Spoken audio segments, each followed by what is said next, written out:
Shall we get started then? Okay. Well, first of all, thank you all for attending. My name is Ariana King. I'm in charge of publications at the Weatherhead East Asian Institute, of which this book we're discussing today, Dream Super Express, is a part. If you are interested in learning more about Weatherhead publications, feel free to come see me after this talk. And I mentioned earlier, in addition to the donuts in the back, we have a discount code for the book if you'd like to purchase it after the talk. So now it's my pleasure to introduce today's speaker. Jessamyn Abel is Associate Professor of Asian Studies at the Pennsylvania State University. She is a historian of modern Japan with interests in cultural history, technology, infrastructure, sports, and international relations. Her first book, The International Minimum, Creativity and Contradiction in Japan's Global Engagement, 1933 to 1964, examines the trans-war development of Japanese internationalism. And we're excited today to discuss her second book, Dream Super Express, A Cultural History of the World's First Bullet Train, which views the 1960s through the window of the Tōkaidō Shinkansen, showing how infrastructure operates beyond its intended use as a means of transportation to perform cultural and sociological functions. So following Professor Abel's presentation, we'll hear remarks from Takuya Tsunoda, who is Assistant Professor of Japanese Film and Media here at Columbia, who will consider the Dream Super Express through the lens of his research. And then we'll have a brief Q&A here before opening up to the audience, both in person and online for questions. If you're watching this event through Zoom, please use the Q&A function at any time for your questions. And now I'll pass the mic to you for your presentation. Thank you so much. Thank you for not only that lovely introduction, but also arranging this whole event. And thank you in advance for your comments, for reading my book. I'm really looking forward to hearing what you have to say about it. I want to also thank Carol Gluck for teaching me how to be a historian. That was lovely of you. It's very special to me to be speaking here in 918 IAB. I have sat in the seats where you are sitting so many times, so it's a real treat to be here facing in the other direction. Thank you all for coming and taking the time out of your day to share this experience with me and to hear what I have to say about the bullet train, the Dream Super Express, which of course refers to this train pictured here on the cover of the book, the new Tōkaidō line, which started running on October 1st, 1964. And at that time, it was the world's fastest regularly scheduled passenger train. And as the world's fastest, it really captured people's imaginations. And that's the real topic of the book. Rather than the bullet train itself, it's about those dreams that it inspired and the nightmares as well that it inspired. The book is also a history of 1960s Japan in terms of how the bullet train inspired people to rethink various aspects of Japanese society. It's Japan's place in the world, its imperialist past, the national economy, local city identities, even in some cases, for some people, personal identities. And a core idea of the book comes from, well, it should, how do I Maybe make it up? Let's Well, it comes from the anthropology of infrastructure, especially Brian Larkin, who wrote about what he calls the poetics of infrastructure. And Larkin talks about infrastructures having two types of functioning in two ways. On the one hand, they have a technical function, that is the tasks that they were built to carry out. So carrying goods or people or electricity or information, what have you. In addition to the technical function, Larkin argues that infrastructures also have an aesthetic function. And giving the example of roads and railways, he says that these are not just technical objects, but also operate on the level of fantasy and desire. They encode the dreams of individuals and societies and are the vehicles whereby those fantasies are transmitted and made emotionally real. So the technical function of the bullet train was actually fairly limited. People could get between Tokyo and Osaka significantly faster than they could before, and that contributed to a system-wide speed up of the entire national railway system. The high-speed rail itself didn't carry freight, but by pulling passengers away from the existing Tōkaidō line, it did increase the capacity for freight over there. So that was the technical function, fairly modest, but the aesthetic function of the bullet train affected, you could argue that it was actually much more significant because it affected people well beyond those directly involved. And I should mention that when Larkin talks about aesthetic function, he's not just talking about beautiful appearance, aesthetic beauty, but rather the feelings that something inspires, both positive and negative.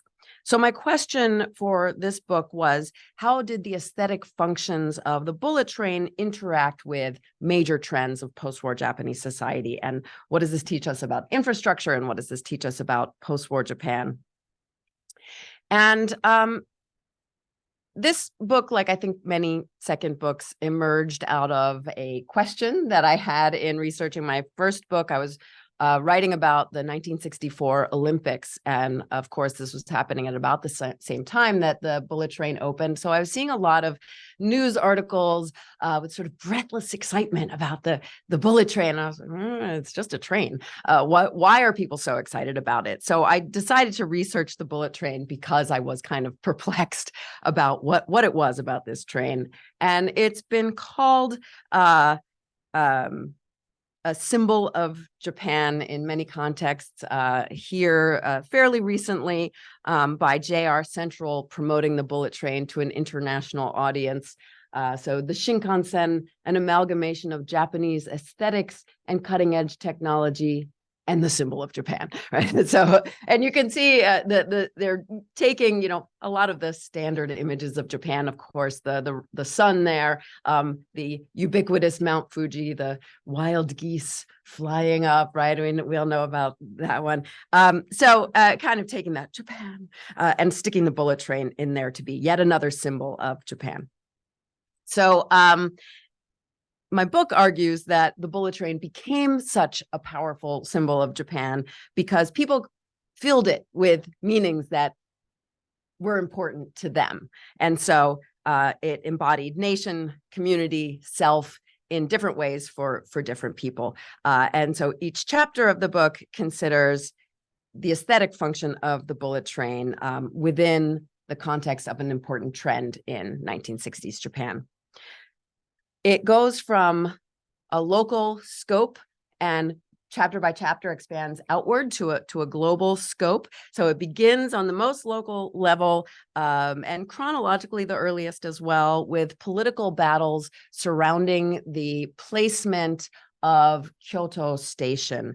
And I'm going to come back to this in more detail. So first, I'll just give a quick overview of the chapters, and then I'll go into a little bit more detail about Kyoto. But again, this is, there we go. So expanding outward a bit from that local level, the second chapter considers the impact of anticipation of the line and construction and early use of the bullet train on space of the Tōkaidō region. New stations and platforms and tracks, of course, destroyed spaces, but it also prompted prompted new uses of spaces. I can't get to my new uses. There we go. So this is a much more recent picture of that same neighborhood in Tokyo, Yudakucho, where if you go today, tucked under the tracks are a lot of little bars and restaurants, which is a lot of fun. You should go there. So a different relationship of people to the space. In other places, new stations that were placed outside of city centers in Yokohama and in Osaka.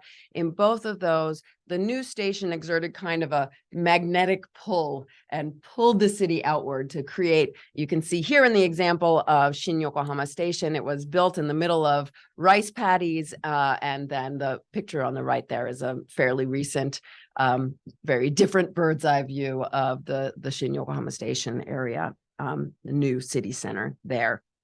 The bullet train also impacted the ways that people understood the relationship between transportation infrastructures and space. And I put Gamera movie poster up there, not because it's a particularly important chapter. I end that chapter with a slightly tongue-in-cheek discussion of Gamera as representing the relationship between a different kind of transportation infrastructure. It ends up going off into space in a rocket. But I put it up there just as an example of the kind of cultural materials that I got to use in doing this book, because the bullet train was such a popular and beloved piece of transportation infrastructure. It ended up in a lot of movies and novels and television shows. And so that was a nice opportunity for me to be able to look at those materials to try to understand what people thought about the bullet train in a different way than the, Kyoto Metropolitan City Assembly notes, which I'm going to be talking about a little bit later, much more torture to read. The third chapter expands again geographically from the Tōkaidō region to the nation as a whole. On the national level, the bullet train came to be part of what people were identifying at the time as the informationization, the Johoka of Japanese society and the Japanese economy. And you can see this in the claims of land planners, but also, again, in pop culture. And specifically, I spent some time talking about this movie that was released in the US in 1975 as Bullet Train, but has slightly more interesting title in Japanese, Shinkansen Daibakuha, which I really wanted to translate as Big Blast on the Bullet Train. But a colleague convinced me that sounded like a high-speed moving party. And so big explosion on the bullet train or something, I forget. At any rate, expanding outward again, the next chapter considers the East Asian region as a whole. And here we can see the bullet train being part of a 1960s rethinking of Japan's imperialist past, because in the announcement of the plan to build a bullet train in 1958 sparked a flood of reminiscences about two wartime railroad projects, the Asia Express, which opened in Manchuria, and you can see some posters and photographs of that here in 1934, but also the original bullet train, the Dangan Desha, as it was called, a new trunk line that was planned but never built. It was meant to connect Tokyo and Shimonoseki in a 9-hour ride. And one particularly interesting part of that plan was the new Tana Tunnel, which was one physical point of connection between the original bullet train plan and the bullet train that was actually built, because they started digging the tunnel in the late 1930s and had to pause it, but then used that started tunnel for the train that was ultimately built. The last chapter takes the world view, global view, because the bullet train was featured in efforts to project a new identity for Japan through public diplomacy. And the main example that I discuss in that chapter is the New York World's Fair in 1964, 1965, had a couple of displays involving the bullet train. And those were part of an effort by planners of the Japan Pavilion at that fair to eliminate what they called the Fujiyama geisha image of Japan and replace it with more respect and appreciation for Japanese technology and industry. So that's an overview of the whole book. Let me now return to that local level just to give you a more close-in example of the way I do these things in the book. Just partly because this is my favorite chapter, but also just a good example. So the study of Kyoto, looking at the bullet train, the decision of where to place the bullet train station in Kyoto shows how the bullet train became part of a post-war struggle over the definition and practice of democracy at this kind of connection, nexus point between local and national views and battles. The example of the bullet train shows us a couple of things about politics, democracy, and infrastructure. One, that urban identities are closely intertwined with transportation infrastructure, and two, that those identities are always political, which is to say that they are consciously constructed for specific goals, and that they are used by people in power in order to promote their interests and to elicit cooperation, or at least compliance, from the people they govern. But they also inspire political reactions. And so we can see, in response to the plans to bring the bullet train through Kyoto, there emerged new forms of grassroots political activity. And in retrospect, looking back at this time from today, it seems kind of unquestionable that the new high-speed rail line would stop in Kyoto, one of the main tourist attractions and an important part of Japanese history and culture. But in the 1950s and 60s, that was not a foregone conclusion. And in fact, there was a triangular tug of war, so to speak, among planners at JNR, Japanese National Railways, city and prefectural officials in Kyoto, and communities along the route. The strongest corner of that triangle was JNR. They began concrete planning for the line in 1958. And at that time, they had conflicting sets of goals informing that planning. On the one hand, they wanted to go as fast as possible safely. So for that purpose, they wanted the straightest possible line. But they also had to think about construction costs and potential profits, which the latter means convenient travel, so that you get people onto the train. So they had to think about the passengers and what passengers wanted. And that combination of concerns led to some internal ambivalence about Kyoto within JNR. One point of view was expressed in this quote here by the JNR vice president at the time, Ogura Toshio, in a November 1958 meeting with Kyoto officials. He said, Tokyo and Osaka have large populations, but for tourism, Kyoto is number one. And he assured Kyoto officials that the bullet train would stop there. But his opinion was not final, and other officials were very strongly opposed to having a stop in Kyoto, because one reason was that they said it's going to add to the running time, and we promised 3 hours and not 3 hours and 5 minutes. So we can't stop in Kyoto. Others were concerned about the difficulty of obtaining land in a highly populated area like Kyoto. And so the initial plan actually completely bypassed Kyoto. You can see in these two lower regular dotted lines here, those were two of the three first ideas. So just trying to go in a very straight line between Nagoya and Osaka. And the initial plan was not even to have any stop on the Super Express between Nagoya and Osaka, just go directly there.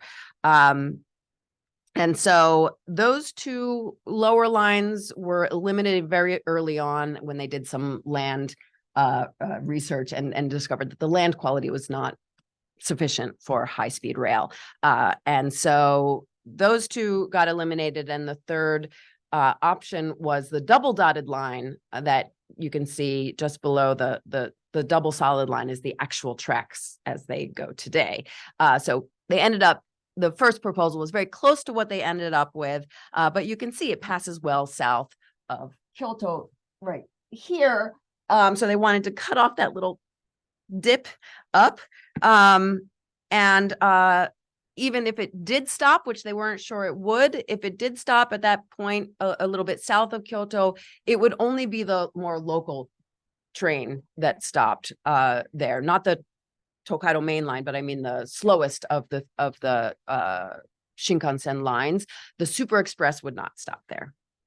And that announcement in November 1959 brought about an intense campaign by Kyoto political and business leaders to try to attract the new Tōkaidō line to the existing Kyoto station. And that leads us to the second strongest point in that triangular battle.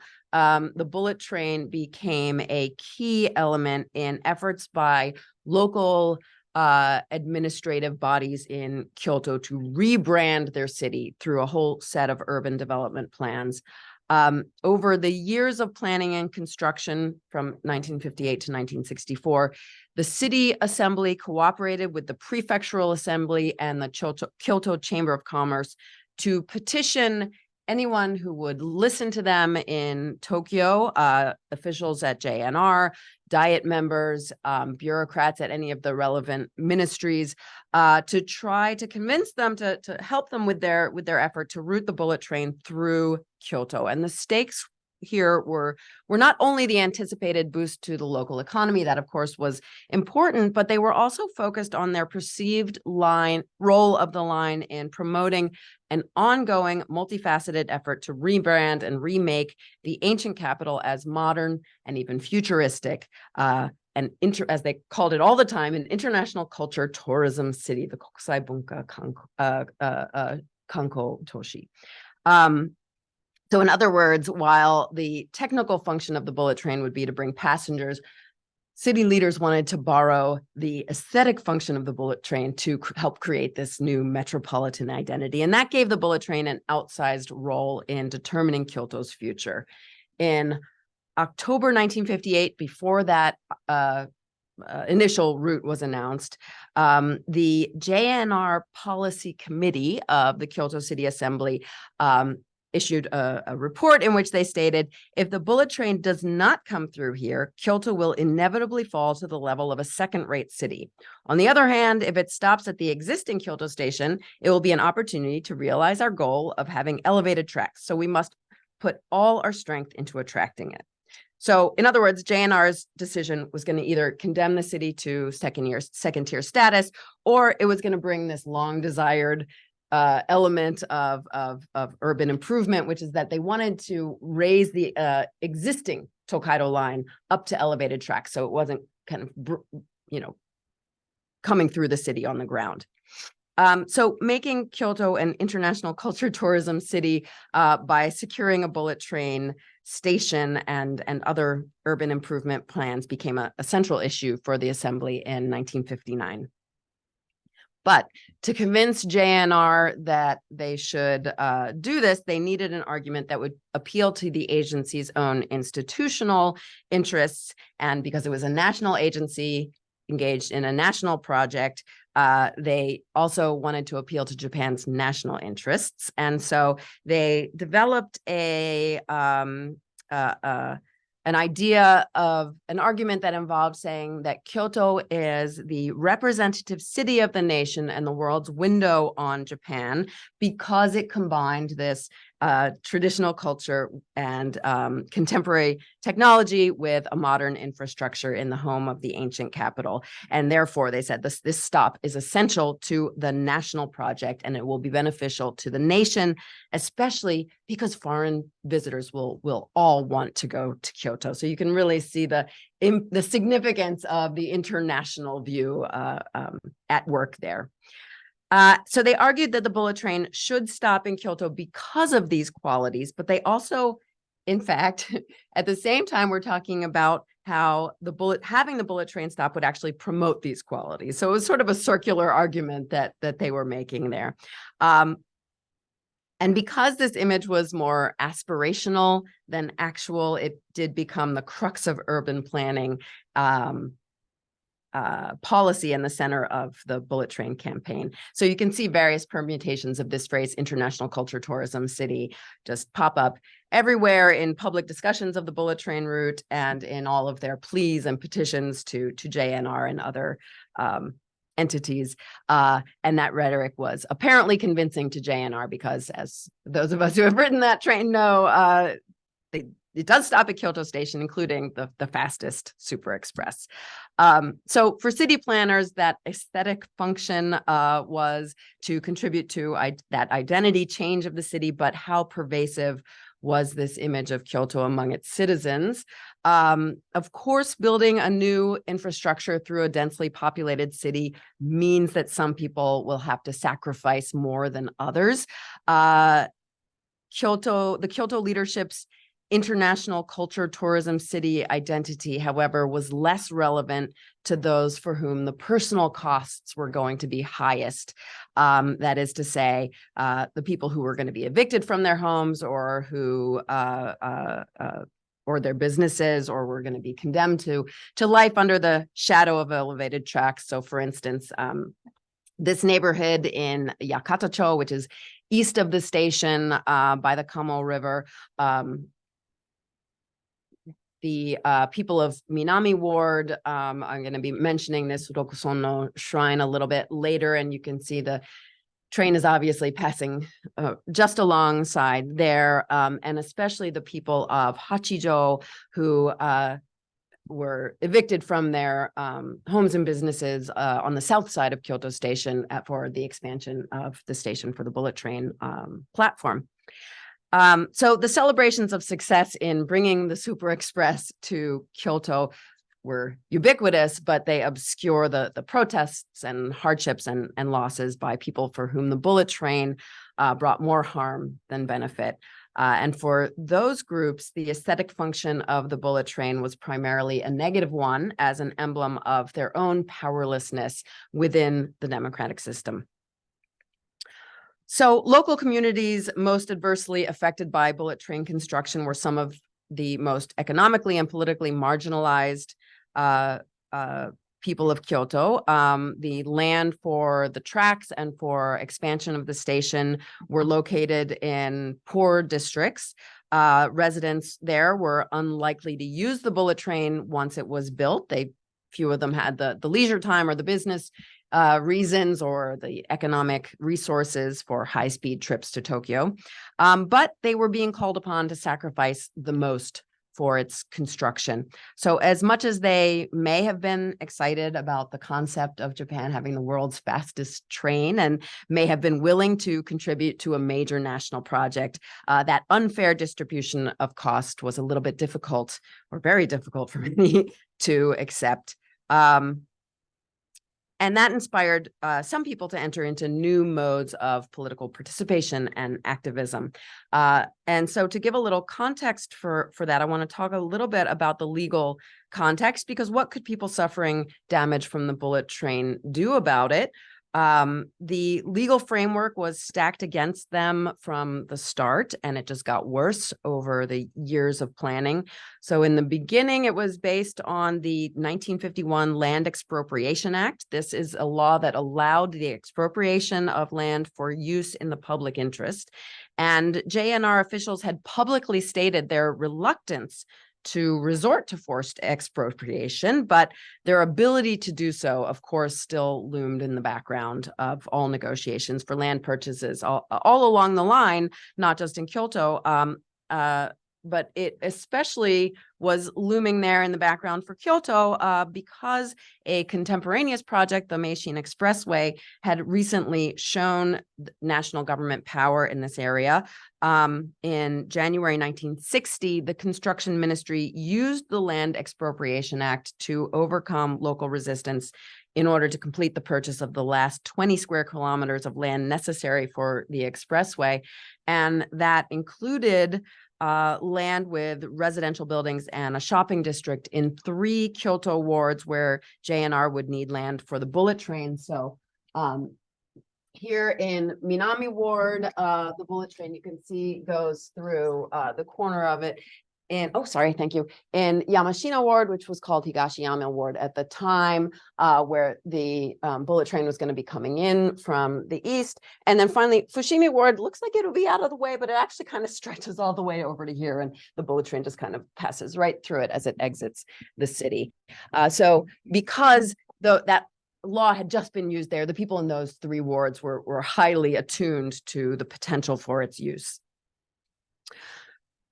But to make things worse, which things did get worse, in 1961, a new law was established that expedited or creating an expedited process for expropriation in the cases of projects that were deemed to be in the national interest, in the public interest, rather, and that included trunk railway lines explicitly. So it was very clear that this law could be used.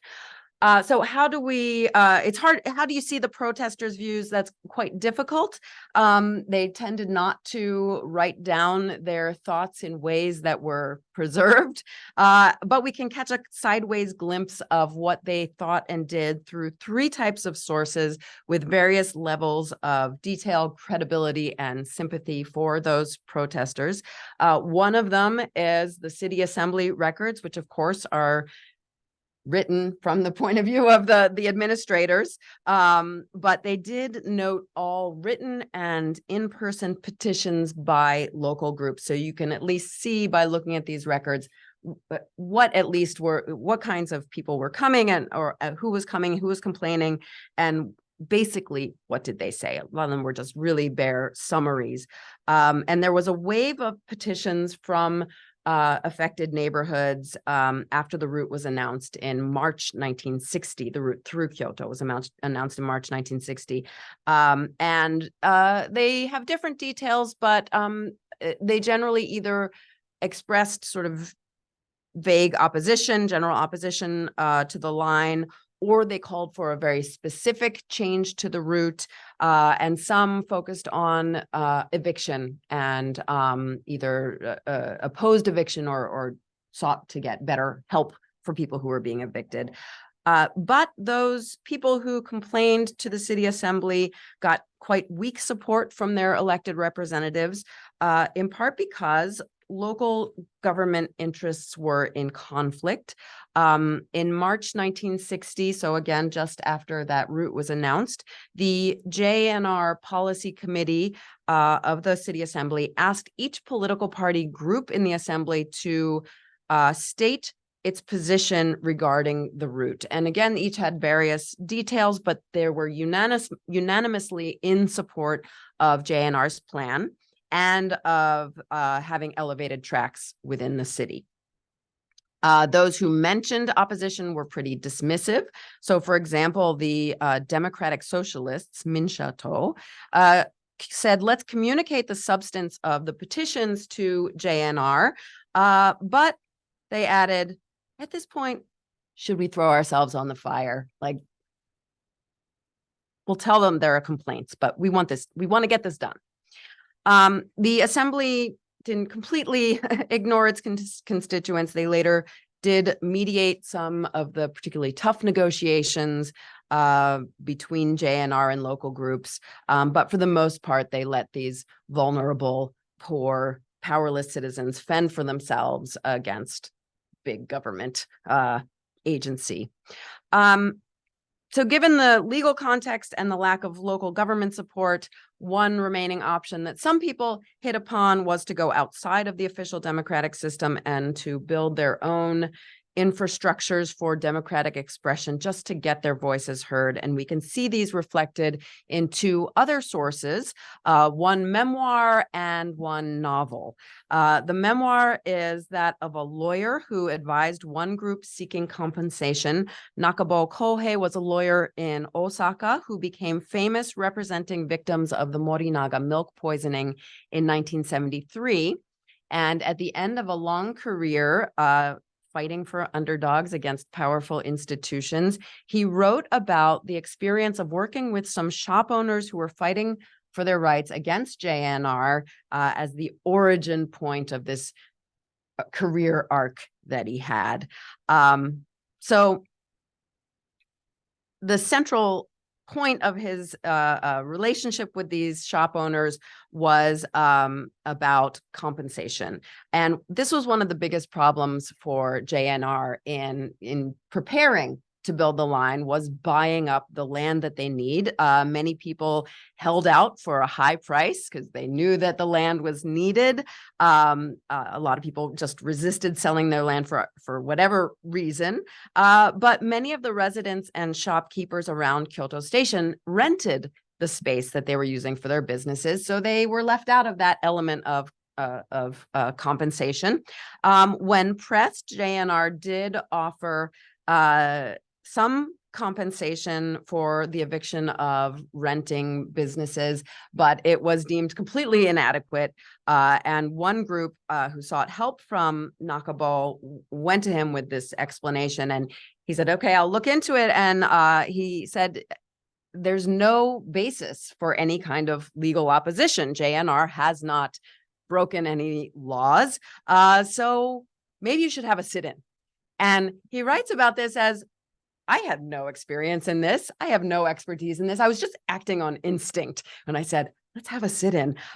So he helps them think about this. And one of the reasons he said that he went this route was recently the head of land acquisition or land purchasing in the Kyoto area had recently been arrested for corruption. And so Nakabo says he had a strong feeling of JNR as the guilty party, right? And he wanted to help protect the rights of these leaseholders who had been hurt by that collusion that the man had just been arrested for. And so he thought this is a way of making democracy work for the people versus powerful institutions. And he wrote, by borrowing the strength of public opinion, the weaker party has a chance of winning.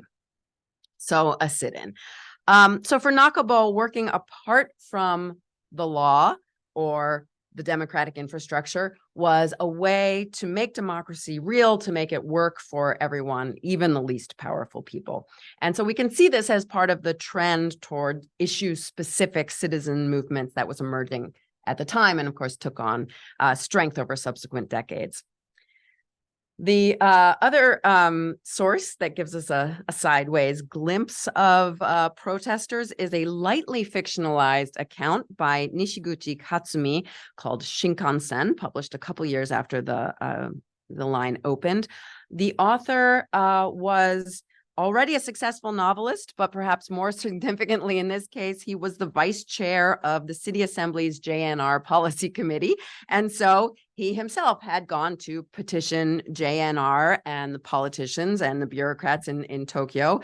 He heard those various petitions from local people. He met with protesters, and he then wrote this kind of barely fictionalized version of this experience that he had lived through, in which he detailed efforts of local groups to push back against JNR's plan to demolish their neighborhoods and condemn remaining homes and businesses to vibrations and dust and noise during construction and thereafter from passing trains. And in his preface, Nishiguchi loosely paraphrases Kant. He says, if people resign themselves to being worms, they will probably be squashed just like a worm. And the translation of Metaphysics of Morals actually translates this one line as, one who makes himself a worm cannot complain afterwards if people step on him. So close enough, but Kant is talking about the importance of self-respect there. And so Nishiguchi's point in referencing Kant was to say that people can maintain their rights against powerful forces if they stand up for them. So he was hoping to show people standing up for their rights in this way.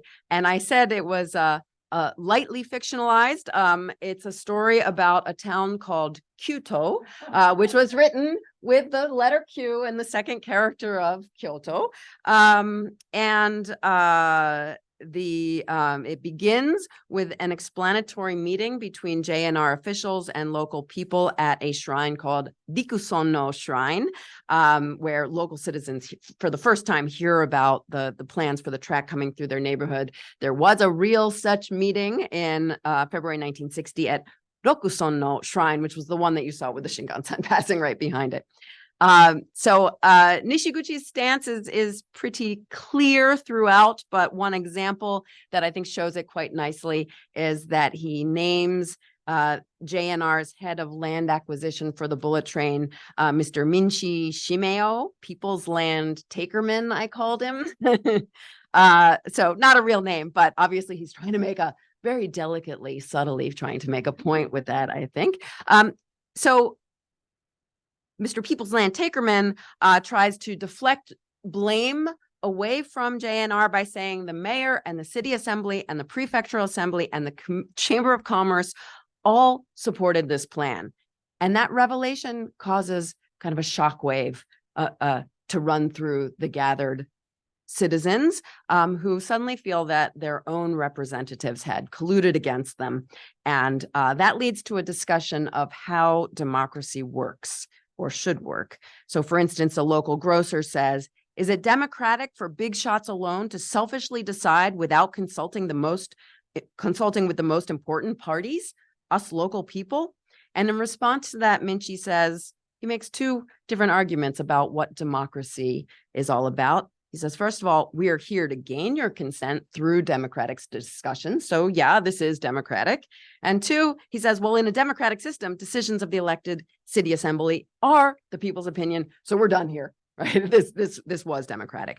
So you can see in this novel, Nishiguchi's frustration at his inability to fight for the interests of his constituency.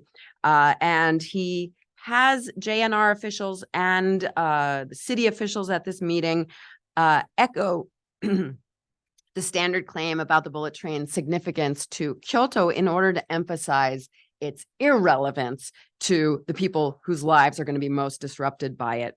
So in the novel, as in real life, local people fought for their rights by forming alliances based on shared interests, trying to build strength through numbers in facing JNR as a group. And Nishiguchi was hoping that this novel would be something of a manual for democratic action. In an afterword to the novel, when it was republished in 1973 in another edition, he wrote that the fight against JNR had continued for several years, and the ultimate victory of the locals was, he wrote, a keen lesson that democracy is not a theory, but something to fight for tenaciously. And then he continued, in the context of expansion of the bullet train system, now at a time when under the command to reconstruct the Japanese archipelago, the Tohoku Joetsu Sanyo and Kyushu Shinkansen are being pushed forward by the sacrifices of the people of each region. I will be happy if this novel can become a reference, not only for those people, but generally for all people unfairly forced into eviction by so-called public projects. That is the reason I consented to republish it, in spite of its immaturity in terms of artistic merit. And I was really happy when I read that line, because it really is a terrible novel. He's quite honest about that. We can't know if it was used as an actual manual for action, but certainly the activities it describes did become part of the start of a new mode of political action in Japan. So here we have some protests surrounding the subsequent expansion of the Shinkansen system in 1973. This is in Saitama. Also, the opposite kind of demonstration. This is a rally to actually bring the Shinkansen to Ueno Station. There was more recently, and this is a poster that I happened to see when I was in Kyoto doing the research on this. This is a poster that Kyoto officials, you can see, using similar methods and rhetoric in their effort to bring the new maglev to Kyoto. And you can see a lot of the same elements. I'm doing it this time. So up here in the corner, for Japan's future, right?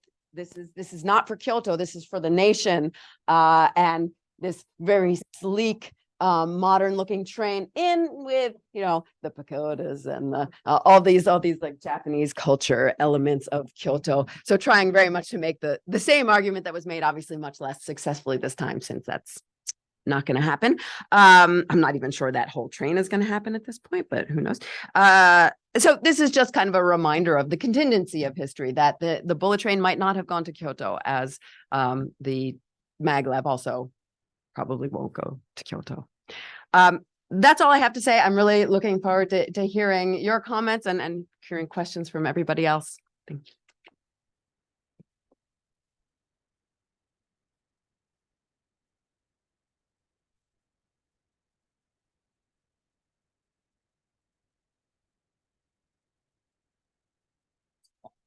Yes, but we're just.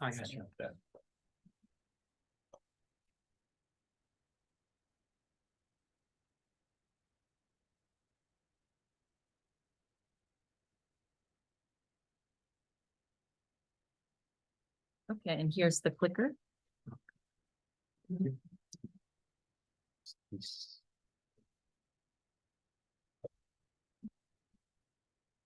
So not sure this is on actually. Let me see. Is Is the green light on? it's in red. Oh, oh, okay. Then maybe we can give you this one. Okay. Hands on. Wait. Okay, thank you. Okay, all right. Okay. Yes, this is on. Okay. Thank you.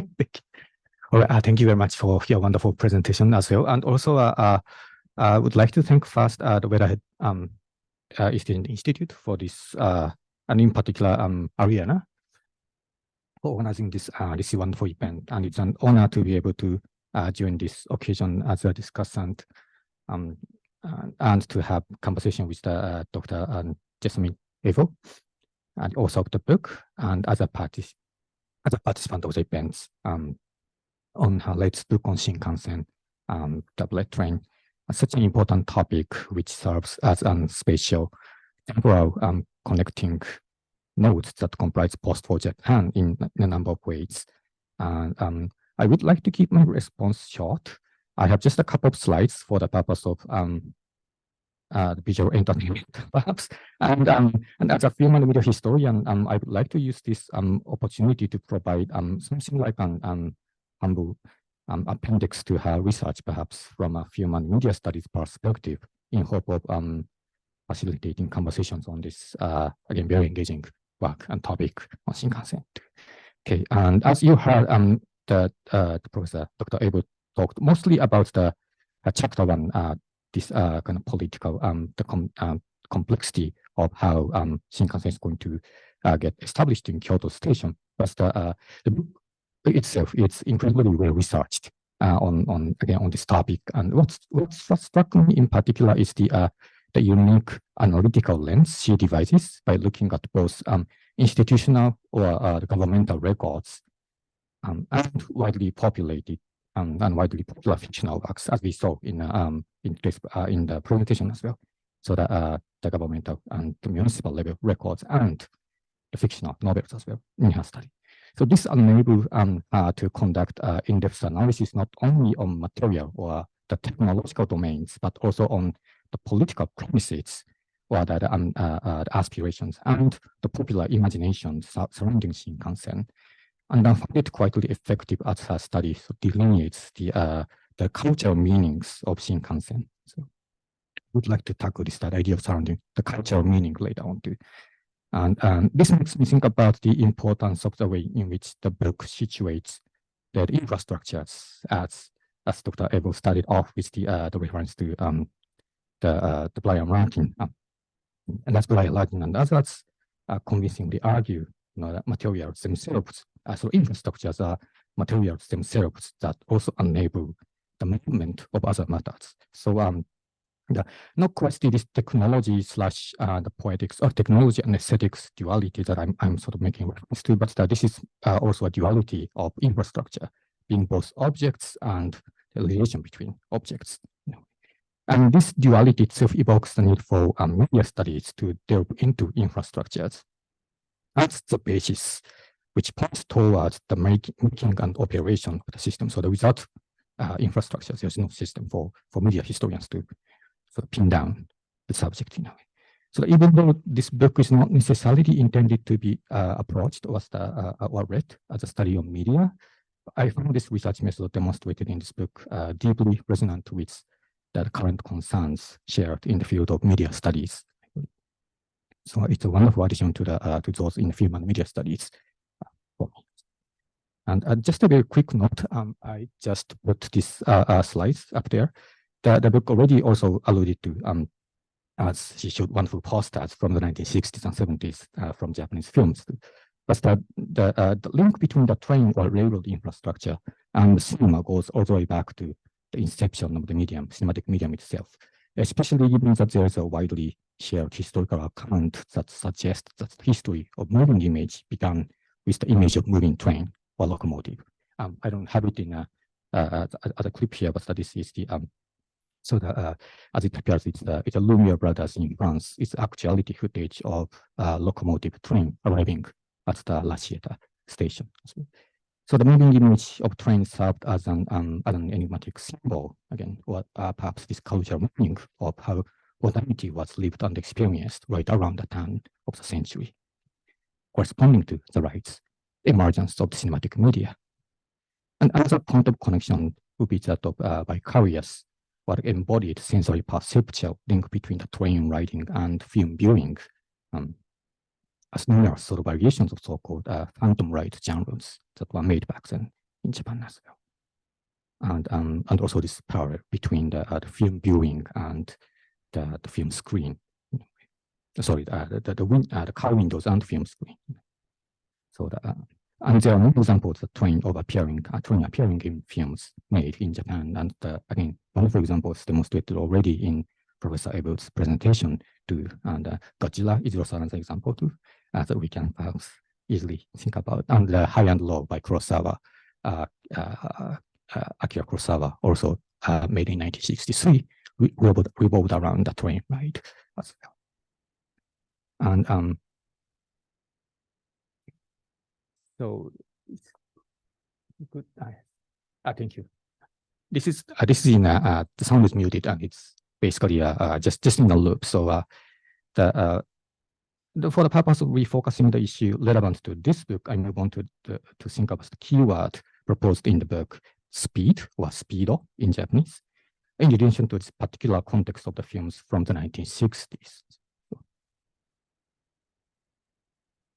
The book touches upon this phenomenon as well too, but that late 1950s and 1960s has been considered as the crucial decade in which a new mode of filmmaking practice and broader sense of media phenomena known as the Japanese New Wave emerged and experimented. And one of the common phrases, sort of languages of publicity put together by film studios as well, was associated with the new cinema of the 1960s, speed, thrill, and sex. So that it was also phrased as the 3 S's.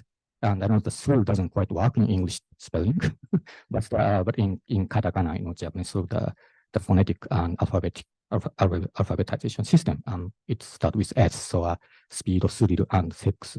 So, and this is just a clip I took from the Kurohara Koreyoshi's the film from the year 1960. It's a different studio from Masumura Yasuzo's The Black Super Express, the film Professor Abel's book touches upon. So, but you don't even need to know what the film is about. This developed one, it really shows how this speed, thrill, and sex play out in this clip. It's those protagonists just got out of this collection facility. They stole the Daisha. It's a foreign car, so that may be some significance behind it too. But it is essentially those characters, the young characters in the backseat are talking about making out, whereas this driver is drinking liquor, and the sense you get, it's those 3 S's, this speed and thrill and sex played out as well. And it's the year 1960, so right around the time that the Shinkansen was being built. And so it is, but what is built here in relation to speed here is quite different from the speed or speed studied in this book. So in this clip, perhaps, and in relation to the new wave, mostly it is more about the physicality or immediacy, delinquency, all tied into that. Perhaps there's a way to connect the underlying desire between what we see in here as a speed and the notion of the speed appeared in the book by Professor Abel as well.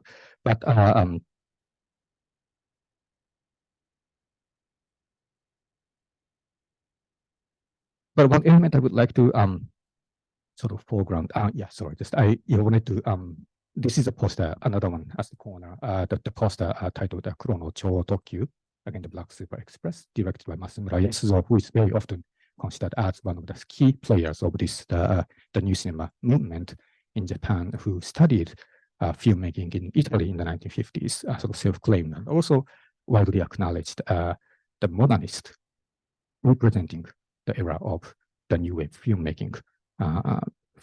And so it is fantastic to really think about films of this kind, the Black Super Express, appearing from the studio like Daiei, the studios that also produced Gamera, the monster spectacle as well.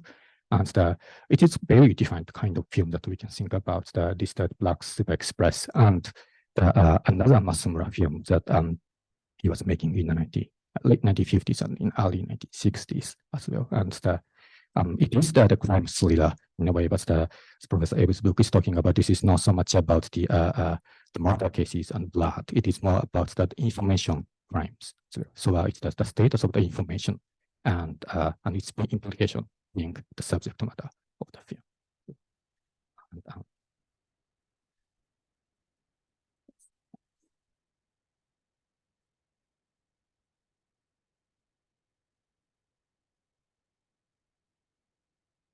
And the speed, back to the comment I was initiating, the speed in analyzed in this book, it's more about it is not so much about, again, this immediacy of the linkage or physicality. It is more about the velocity, or its metric system, or sort of metric information in a way. And this points toward another the film. The book briefly touches upon a PR film on Shinkansen, New Tōkaidō line, commissioned by JNR itself and produced by Shinriken. It is marginalized production, but it is a film production whose institutional history we can trace all the way back to the 1930s. And it was established initially as the film division of Rikagaku Kenkyūjō, RIKEN, Institution of Physical and Chemical Research, the famous, one of the most prestigious institutions which still exists in Japan. So Shinriken was the production also known for putting together a number of science films as well in the 1930s onward. And this book, it's convincingly, I mean, that this PR film was also shown in Japan and abroad, including the theatrical release through this Shochiku Studio Network. And also it was presented for members of the US Senate in 1965 as well. So we can talk about this kind of intersection between the PR film and the sort of the public interest and public desire. And I would also like to conclude by this peculiar, in a way, genre or a type of work that may sort of serve as a way to connect my response back to the agenda of the book, namely the PR film, the public relation film. And it is the hope to be able to sort of connect that to the first, the key element I mentioned, the cultural meaning of Shinkansen. Was a way that Shinkansen served as the projection or sort of material and the cultural symbol of the public desire.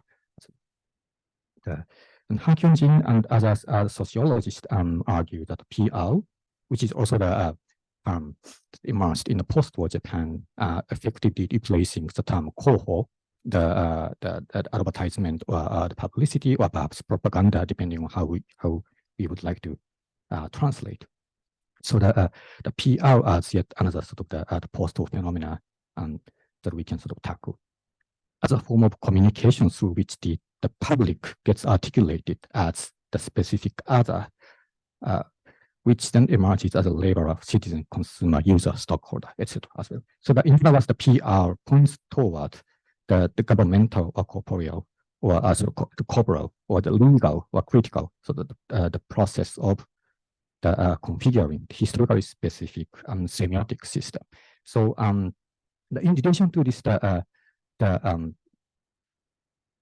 book agenda about the meaning, the cultural meaning of Shinkansen, I was thinking about how this notion of the public get articulated through this book's research as well. So that the Shinkansen might serve as the sort of material and discuss notes that programmed the emergence of such system of semiosis, through which the concept and practice of the public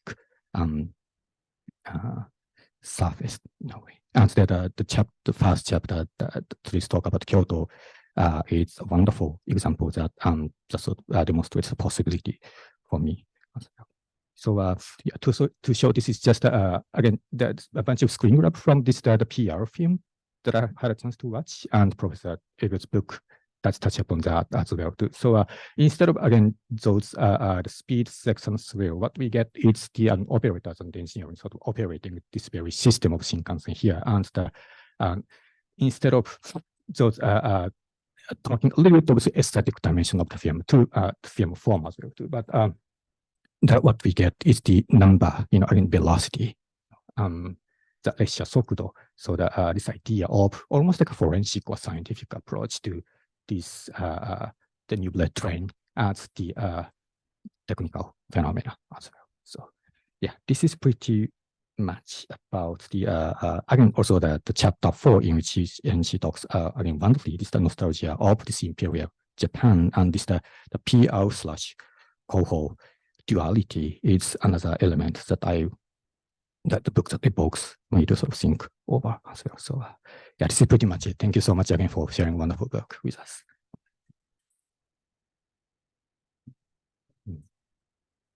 Sure. Yeah. Thank you. That was great. As I emailed to you before, I was very eager to hear what a film scholar thought, because I felt like I was intruding a little bit on other disciplines by being so bold as to look at some films. And so I was a little nervous, and I'm relieved to hear you say that you found some good things in the book.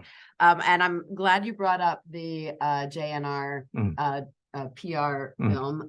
That was a really, I actually didn't find that until quite late in my research, and I was really happy when I found it, because it was a really good encapsulation of the kinds of JNR promo materials that I had been reading, but it did it in this way that only film can, right? Actually showing clips and the view of the speedometer, etc. And that became really the foil for me for the whole book.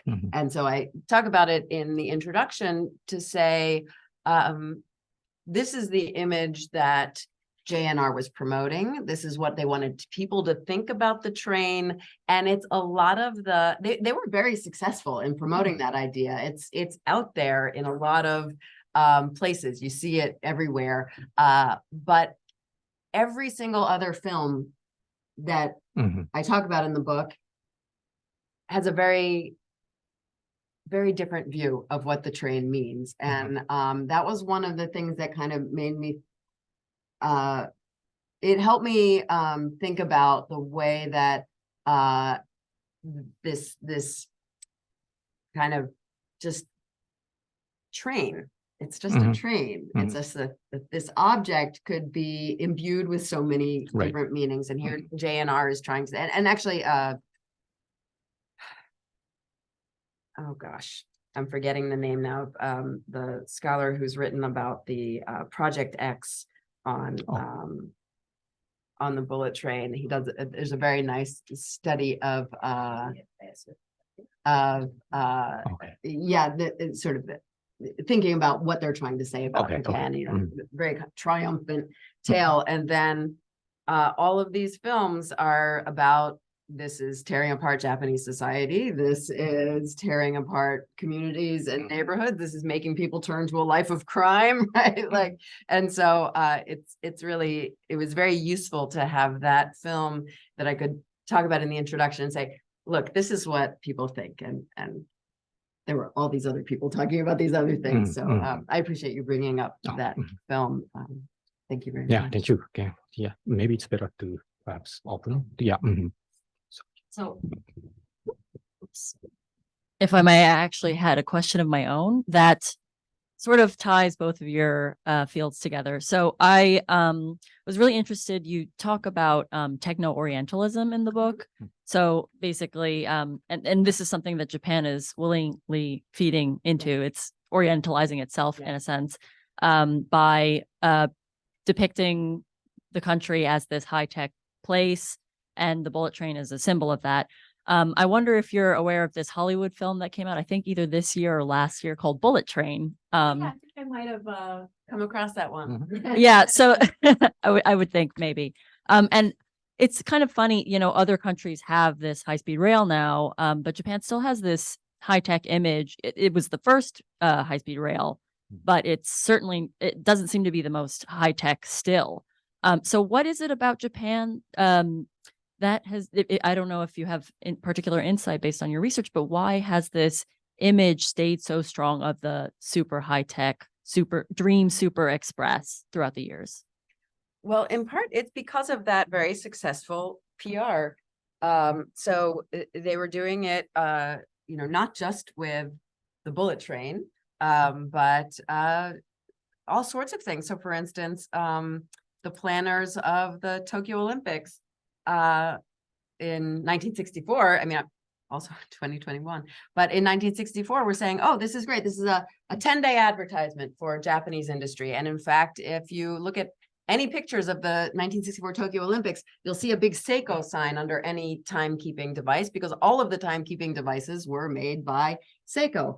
And you had a lot of the same. I haven't done as much research, of course, on the 2020 Olympics, but I was reading the news all the time. And you heard a lot of the same kinds of things then, that we're going to show the world Japan's technology. And so we're going to build robots that help people in train stations get around. I, of course, was not in Tokyo in 2020 or 2021, so I don't know how they managed to do that, but I didn't see any robots in train stations last time I was there. But that was, everything was about, let's show all these people who are going to come for the Olympics, who of course ended up not coming for the Olympics, how great Japanese technology is. So that's clearly still part of the public diplomacy effort by whether it's JETRO or other bodies involved in public diplomacy, certainly the foreign ministry. And I think that official backing of the view means that picture gets out there and people really receive it. It very much worked in 1964-65. The views of Japan did somewhat change. Obviously, we all started being willing to buy Japanese cars, whereas in 1965, actually, they laughed. People laughed when they saw a Toyota at the World's Fair, right? What? How about that? A Japanese car? Who would have thought such a thing? And now we don't laugh. Now we go, yeah, here's my money. Give me my car. So I think that's the reason for the staying power of it. Obviously, Hollywood makes a lot of money from that impression, and that's something I wrote about. I can't remember if I wrote about it in the book, but in a sort of related article about the New York World's Fair in Technology and Society, I talked about this a little bit more. Oh shoot, now I forget what I was going to say.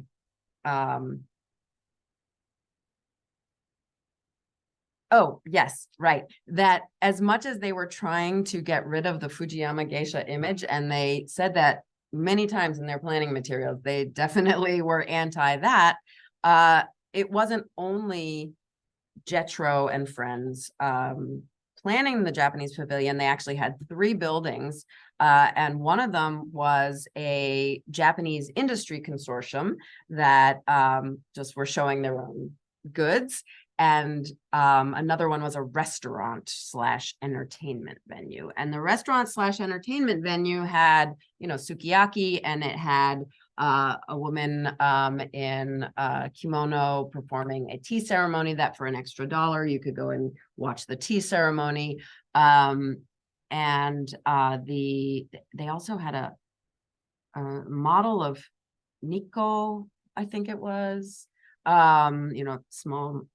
And in the industry building, they said, well, we need to get people to come in, and they all love, like, the geisha stuff and or the traditional Japan. So they had various elements of that sprinkled around. They made sure all the women who were working there wore kimono, and of course, to an American 1960s American viewpoint, oh, look, a woman in kimono. Oh, it's a geisha, right? You saw people saying that comment all the time. And the Japanese were complaining about that, about the sort of connection. Actually, it went out in some New York World's Fair promotional materials that they said, oh, you can go to a Japanese restaurant and be served by a geisha. And actually the Japanese consulate complained to them and said, no, they are not geisha. They are just young women. So that their effort to get rid of the geisha label, the Fujiyama geisha image, was being undercut by these people who wanted to sell to Americans who wanted to see a geisha. And so it's tough. Americans are like, well, I'm going to the Japanese pavilion. I don't want to see a car. That's not what Japan's about. Right. And so it's very hard to break down that image. And so I don't know why the first trailer for that Brad Pitt movie was funny, if that's your sense of humor, I guess. It was, like, I thought, is this a JTB ad? It was like, some maple leaves falling and then Mount Fuji there, and just so like, whoa, Japan. And yeah, that's how they were selling the movie. So of course that it's popular, it sells. So that's, I think, it's sticking. I do want to move to questions, but I just want to follow up. So then I have a question, because if it's so lucrative to promote the bullet train as the symbol of Japan, how are the Kyoto protests remembered? Or do people even remember that there was such an attack on people's livelihoods, or is it forgotten? I never saw anything other than in the materials from the time. So I guess not. Okay. All right, now I'll stop hogging the mic and let the audience ask their questions. Also, if you're using Zoom, please feel free to use the Q&A function. And so I think I want to say one thing. I want to ask to follow up on Ariana's question about all the other high-speed trades around the world. Is it possible in your judgment that it's actually the design of the bullet train that has, I mean, everybody's proud in France of the TGV. I mean, they all love their trains, but nothing looks like the bullet train. And I wonder whether that aesthetic, the actual aesthetic of it, it hasn't carried it, and the colors, the blue, white, hasn't colored that in it, because it's visually in all these visual media and advertisements and everything, the TGV doesn't work. Yeah. I mean, it's in French films, but do you think that has carried it beyond? Certainly, the colors. I was actually a little perplexed when I first started doing this research as why do they constantly say this ivory and white train? I was like, what? Who cares? I mean, ivory and blue. Ivory and blue train. The colors are always mentioned, so people were very excited about the color with the sleek line. The word sleek, of course, comes up again and again in their English language promotional materials. They really wanted to talk about it being sleek. In the Japanese language materials, one of the most popular words was slide. It slides out of the station silently. So it's always sliding, this train. It doesn't ever go chugga. And so I think the aesthetics are absolutely important.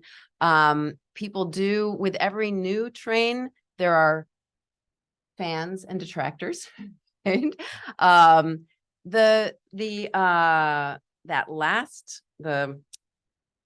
Maglev is particularly exciting. That windowless front, whoa, that one is very compelling as just an aesthetic object. I haven't looked a lot at other trains, but I will say they're not attention getting in the same way. There's maybe a reason I can't call any of them to mind image wise. Some are built the same way, but none of them have those colors. The colors, like but also that bullety front, the nose. Yeah. I read one, and this did end up in the book, one person visiting the train museum, and the old ZOK that they have there, called the nose cute.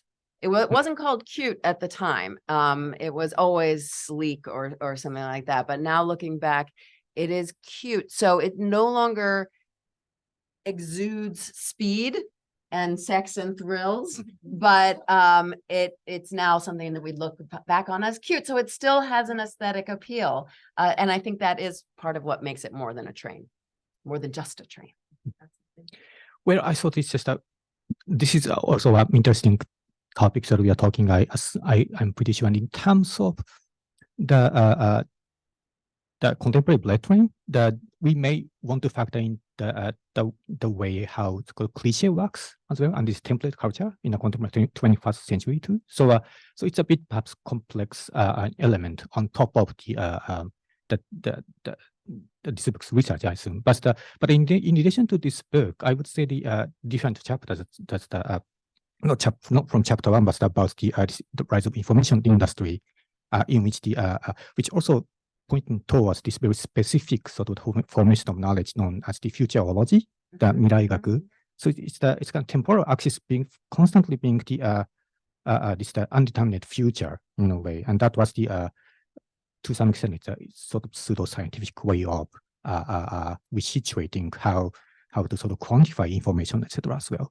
And the way sort of Hollywood sort of reappropriates that image, this very temporal axis, this kind of indeterminate future, may still be effective in a way.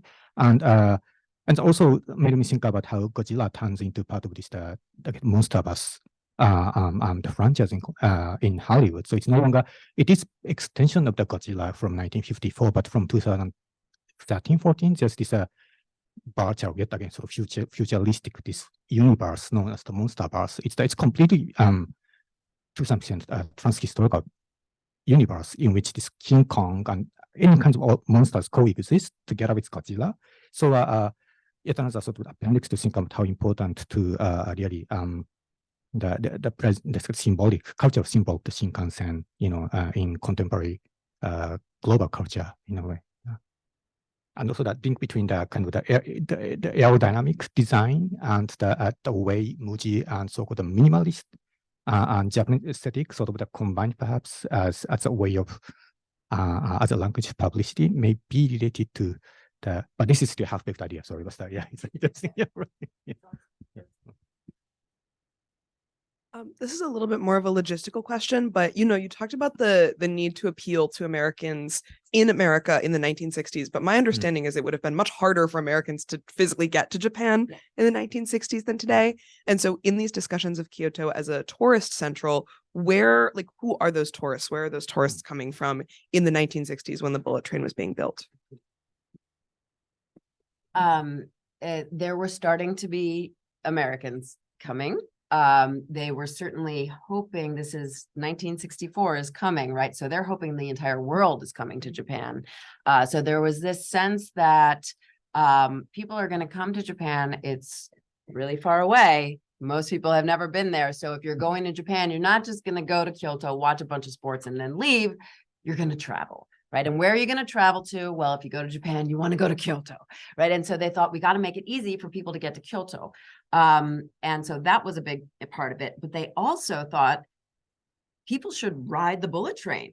Right. So the bullet train itself became a tourist site, as did the Meishin Expressway. And so JTB, the tourism agency, was promoting set trips, packages where you would start in either Tokyo or Osaka and use the bullet train for sightseeing. So one was that you would take the bullet train to Kyoto and go around to some temples and gardens and then take the Meishin Expressway back. Another one was take the bullet train to Tokyo and go around and see all the Olympic facilities, right? And the monorail. So you would ride the monorail, you would go to the new stadium, the new Olympic gymnasium, and those were the new sites of the modern Tokyo.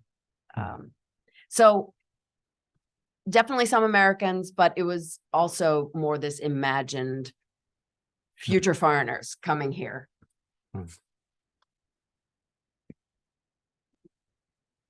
Hi, this is kind of a lofty or not, sort of expansive question. It's just kind of like, say something interesting. But like So the aesthetics of an infrastructure like the bullet train is going to exist alongside other infrastructures. And it sounds like part of what you're saying is that this aesthetics is like some things and not like others. So it sounds like the bullet train is meant to be kind of like an airplane. But I'm interested in what it's supposed to not be not like. And I'm particularly curious about buses. Actually the specific bus I'm thinking of is kind of unfair, but the specific bus I'm thinking of is kind of unfair, but the cat bus in Totoro, which is this like weird amount, like if you want to talk about like weird kind of cultural associations with the form of transportation, that's it. But it's also got this bullet train quality, right? That it can like go express. Very fast, yeah. So that's what made me think of it. Bullet But train can't like fly over. exactly. It has limitations relative to, Kami. So that's kind of a question. That is kind of a question.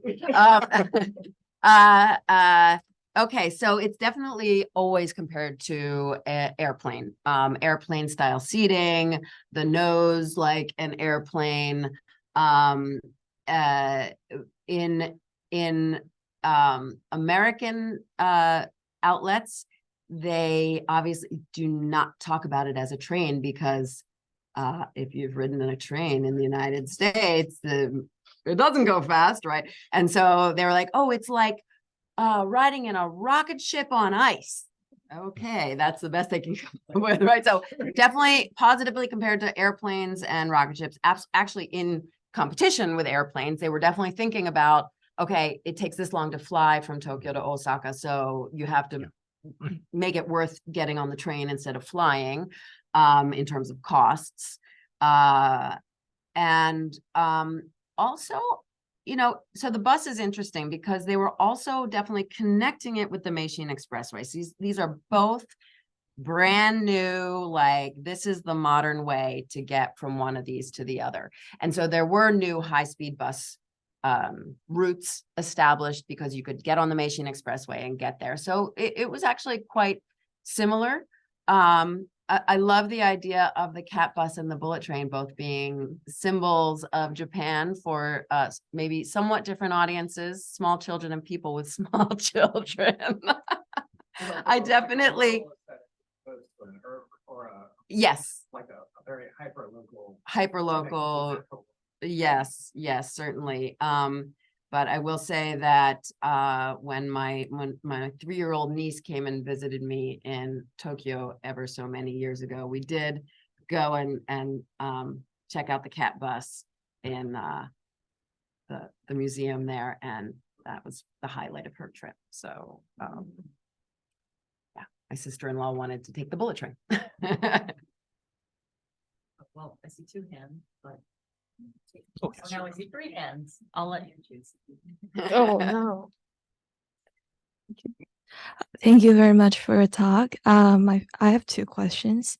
The first one is regarding you sort of brought up like how Shinkansen contributed to the success of Japanese cars. What about like other Japanese electronics like the Walkman or Tamagotchi or like smartphones?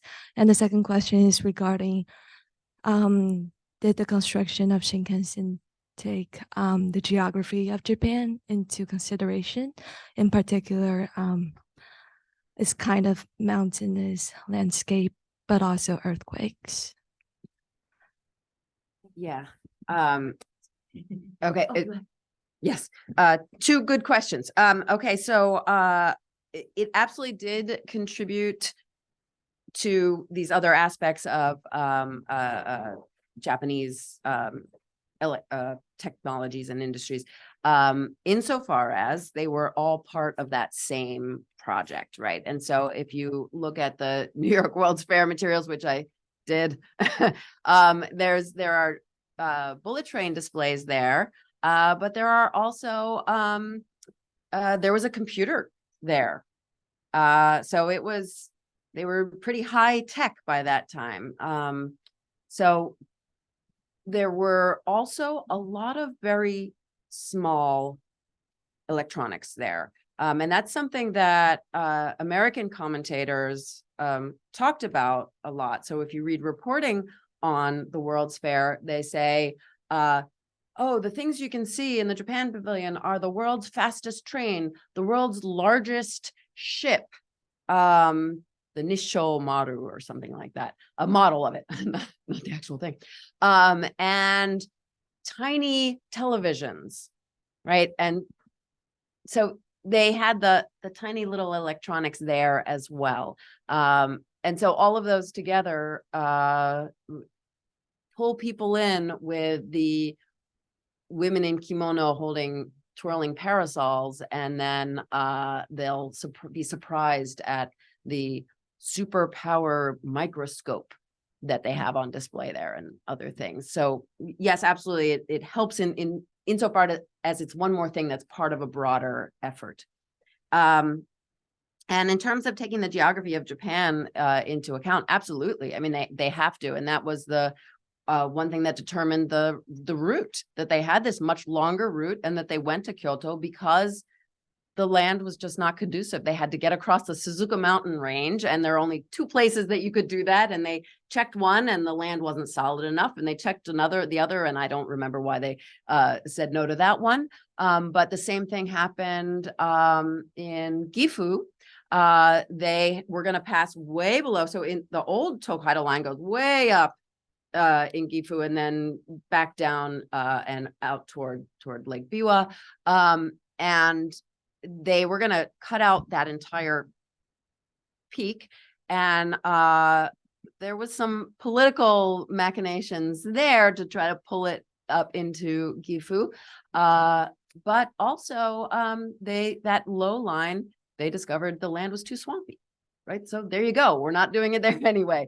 And the people making those arguments understood that, and they said, well, if you go here along this route, you can build a bridge across this river, and that saves you. You don't have to go up this slope over here, and you end up saving money if you go this way, right? And so kind of thinking about, what does JNR want? They want to build it cheaply. And so let's find a way that convinces them. And so they managed to do that in Gifu. But the land quality was a big part of it. And right, and the earthquakes, that film, the documentary film, one of the things they emphasize is the automatic stopping, right? And so you cannot operate trains this fast unless they stop on their own, because humans can't do it. We're not fast enough. And so the automatic controls were an important part of that incredible high-tech Japan image. And then The punctuality for sure. A lot of that. Yeah, and the fact that they were initially saying no Kyoto because that's 5 minutes more, right? 5 minutes? No, it was important. Thank you. Thank you, all of you. This was so interesting. I wanted to ask you more about the Kyoto history specifically, which is such an interesting case study of this story that repeats again and again in the second half of the 60s of infrastructural expansion and displacement, which you see with the Olympics, you see with Narita Airport, and so on and so forth. And so this may be a little bit beyond the scope of the book itself, but I was wondering if you could talk about whether anything was sort of learned from this experience in Kyoto that was shared among the various protest movements that followed. I guess you already spoke a little bit about Nakabo and how his career began there and it evolved into a much larger sense of mission. So I was hoping you could speak a little bit about that. Yeah, unfortunately, I just don't know any specific, I never found any specific connections of people, and in part because I haven't researched the later protest movements much. And so I didn't ever find anyone saying, oh, well, you know what happened in Kyoto? And I think in part, I mean, getting back to your question initially of, was there any memory of this? It wasn't something that was really publicized, right? So you would see a little teeny newspaper article in the national press, like, oh, there was a protest there was a particular place where they were having trouble buying the land because it was owned by a temple and they didn't want to sell it. And so that ended up in the newspaper. Another example is someone wrote about a protest, a person who was I can't remember his name. He was a writer for a television show, the Bullet Train, called the Bullet Train. And yeah, it's in there somewhere. He took a trip along the proposed line and just wrote an article about, oh, I saw this. And he was looking for Shimada Kazuo. Okay. He was looking for good stories. He was story hunting. And so he wrote about one protest, and he ended up in one of his television shows.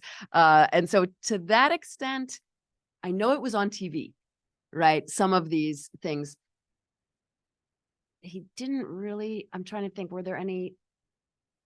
There weren't really any actually television shows with protests. So that element, it didn't even actually make it into the television show. So I think it probably, I mean, as much as Nishiguchi was hoping to create a manual, to the extent that he at least wrote about it, maybe somebody read it. But as I said, it was a really bad novel. So probably not a lot of people read it.